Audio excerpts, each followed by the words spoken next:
여러분 안녕하세요, 블랙입니다. 오늘은 중국 이야기로 영상을 시작해보겠습니다. 중국은 지난 15년간 매우 빠른 경제 성장을 달성해온 나라입니다. 그래서 일본을 제치고 세계 GDP 2등으로 등극했습니다. 그런데 어쩌다 보니 우리나라 주변에 GDP 기준으로 강대국이 많이 있네요. 이것은 2014년도에 나온 몇몇 보고서의 일부를 발췌한 것입니다. 이때 당시 이렇게 중국이 빨리 성장하다가는 2019년도에는 미국을 추월한다. 아니다. 2021년도쯤이면 미국을 따라잡을 수 있다. 이러한 여러 보고서들이 나왔습니다. 그런데 1등의 벽은 매우 높습니다. 2018년 미중 무역 전쟁, 2020년 코로나 등 여러 위기를 겪으면서 여전히 세계 GDP 2등 자리를 유지하고 있습니다. 그런데 2등도 대단한 거죠. 중국의 높은 경제 성장을 가능하게 했던 것은 바로 중국 GDP의 30%를 차지하는 부동산입니다. 이것은 상해의 야경입니다. 엄청난 고층 빌딩이 많이 있는 것을 알 수 있죠. 부동산 가격이 오르면서 사람들이 더욱더 부동산을 매수하고 이와 함께 부동산 개발 회사들이 커지면서 중국 경기를 부양시켜 왔습니다. 우리도 지난 몇 년간 부동산 상승기 때 생각을 해보세요. 부동산 가격이 오르면 나도 모르게 씀씀이가 커지게 되죠. 그래서 사람들의 소비도 활발했던 것도 사실이고요. 그리고 부동산 가격이 오르게 되면 이를 기반으로 담보대출을 많이 받을 수 있으니 그만큼 돈을 펑펑 쓸 수 있는 것도 사실입니다. 하지만 현재 이런 파티가 끝나가는 중입니다. 지금 10개월 연속으로 중국의 부동산 가격 그리고 중국 부동산 개발에 투입되는 비용이 감소하고 있는 중입니다. 중국 같은 경우에는 작년 말 부동산 개발업체 헝다그룹의 파산 위기가 큰 영향을 미쳤다 봅니다. 그리고 이것은 미국의 주택가격 전월 대비 상승률인데요.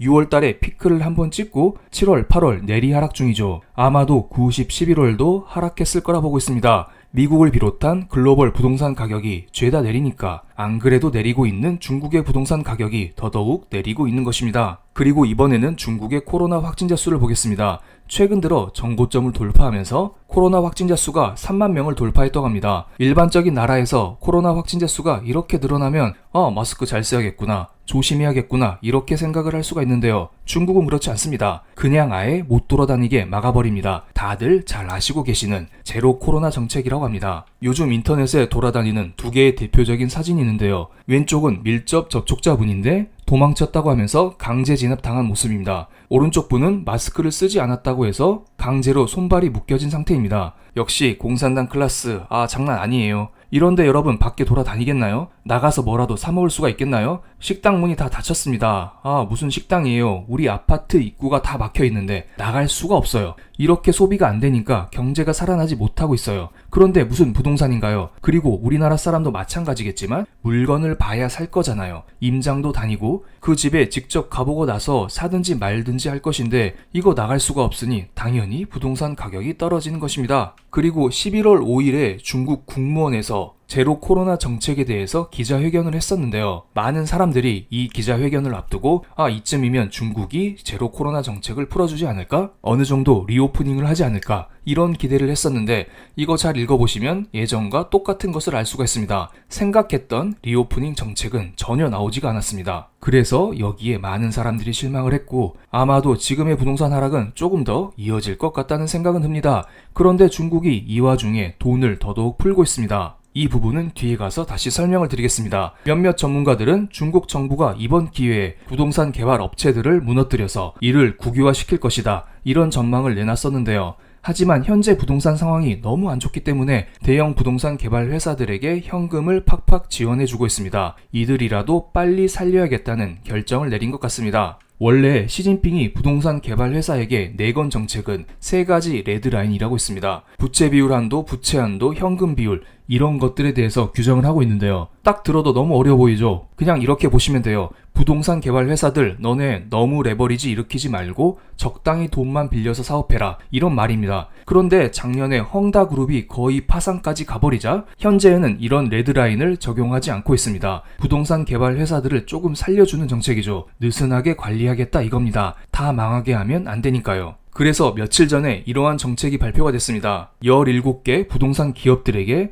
1조 2천억 원, 한국 돈으로 200조 원 이상의 신용을 제공해줬다고 합니다. 중국의 국영 기업이 부동산 개발 회사들에게 돈을 빌려준 것입니다. 어디 은행이 어느 기업에 얼마를 빌려줬다. 이런 것은 중요하지 않아 보여서 따로 설명드리지 않겠습니다. 국영 기업이 대형 부동산 개발 업체에게 1조 2천억 위안의 신용을 제공했다고 합니다. 200조 원이 넘는 규모죠. 신용을 제공했다는 것은 대출을 해줬다는 것은 아니고 대출을 해줄 테니 언제든지 가져다 써도 된다. 이런 식으로 보시면 됩니다. 쉽게 그냥 마이너스 통장을 뚫어줬다는 것입니다. 작년에 헝다그룹이 왜 망했을까요? 채권 만기가 돌아오는데 이를 상환하지 못해서 그런 거죠. 나머지 회사들도 충분히 그럴 수가 있어요. 그러니까 중국에서는 너네들 혹시 돈이 없으면 국영은행에서 돈을 빌려 써서 채권을 갚아. 마통을 떨어줄게. 정부에서 이런 말을 해주니까 부동산 개발 업체들 입장에서는 뒷배가 든든해지는 것입니다. 부동산 개발 회사들이 이렇게 건물을 짓다가 중단 중인 현장이 많은데요. 회사 입장에선 이겁니다. 돈도 없는데 이거 지어서 뭐하나 이런 생각을 많이 하겠죠. 그런데 은행에서 돈을 빌려준다고 하니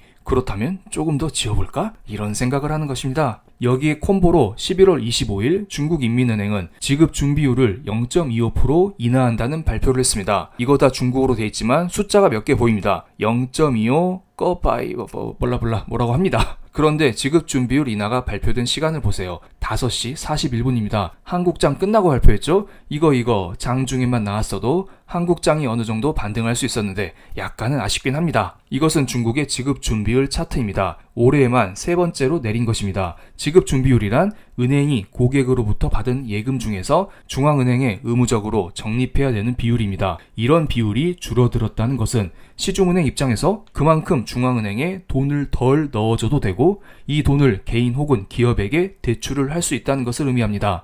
즉 시중에 유동성을 공급하는 정책이죠. 부동산을 살리는데 조금은 도움이 될 거라 보고 있습니다. 그리고 이것은 중국의 5년 만기 LPR 대출 우대 금리입니다. 쉽게 말씀드리면 중국의 기준금리라고 할 수 있죠. 이러한 기준금리를 이번 11월 달에는 동결시켰습니다. 많은 전문가들은 12월 달에는 이것을 내려주면서 첫 번째로 부동산 개발 업체들에게 돈 풀기, 두 번째 지급 준비율 인하, 마지막으로 이러한 기준금리 인하까지 3단 콤보를 펼치지 않을까 이런 기대를 하고 있습니다.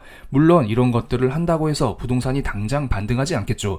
제로 코로나로 임장도 못 다니고 소비도 못 하는데 무슨 부동산인가요? 먼저 제로 코로나를 풀어야 하지 않을까요? 많은 전문가들은 당장 풀기에는 어렵고 내년 3월 달에 열리는 중요한 정치 행사 양해 때 제로 코로나를 점진적으로 완화시킬 것이라는 기대를 갖고 있습니다. 그 전까지는 부동산이 무너지지 않도록 최대한 정책으로 커버를 치고 있는 중이고요. 그래서 내년 3월까지 중국도 코로나 백신 접종률을 최대한 끄집어 올리는 중입니다. 현재 60세 이상 인구에서 부스터샷까지 맞은 백신 접종 비율이 68.5%라고 합니다. 내년 3월까지 이 비율을 최대한 끌어올릴 가능성이 높아 보입니다. 그리고 이와 동시에 중국도 백신의 도입 혹은 백신 개발을 하고 있습니다. 해외에서 코로나 백신과 코로나 치료제를 지속적으로 도입을 하고 있고 중국 국산 백신도 꾸준히 개발을 하고 있습니다. 빨간색 네모 박스 침 백신이 지금 현재 임상 3상을 진행하고 있습니다. 내년 3월까지 최대한 개발을 하고 접종을 하면서 리오프닝 준비에 최선을 다하지 않을까 이런 생각을 하고 있습니다. 그런 내년 3월까지 중국 경제가 버티느냐 혹은 무너지느냐 이것의 싸움이 될 거라 봅니다. 중국 정부 입장에서는 최대한 버틸 수 있도록 유동성을 공급하고 여러 가지 정책을 쓸 것으로 보입니다. 제 개인적인 생각으로는 버텨줬으면 좋겠습니다. 어차피 한국 경제는 중국에 크게 의존하고 있습니다. 최근에 중국에서 코로나 확진자 수가 2만 명, 3만 명 이렇게 올라가자 중국의 수출 비중이 높은 삼성전자의 주가가 빌빌거리는 거 보이지 않나요? 중국의 내수가 위축되니까 삼성전자 입장에서는 당연히 수출을 덜 할 수밖에 없을 것이고 이로 인해서 주가가 오르지 못하고 있는 것입니다. 이런 식으로 한국 경제는 중국의 영향을 크게 받기 때문에 경기 민감주 투자하시는 분들은 이러한 것을 참고하시면 좋겠습니다. 그럼 오늘 영상 여기서 마치겠습니다. 제 영상이 마음에 드셨다면 구독, 좋아요, 알림 설정까지 부탁드리겠습니다. 감사합니다.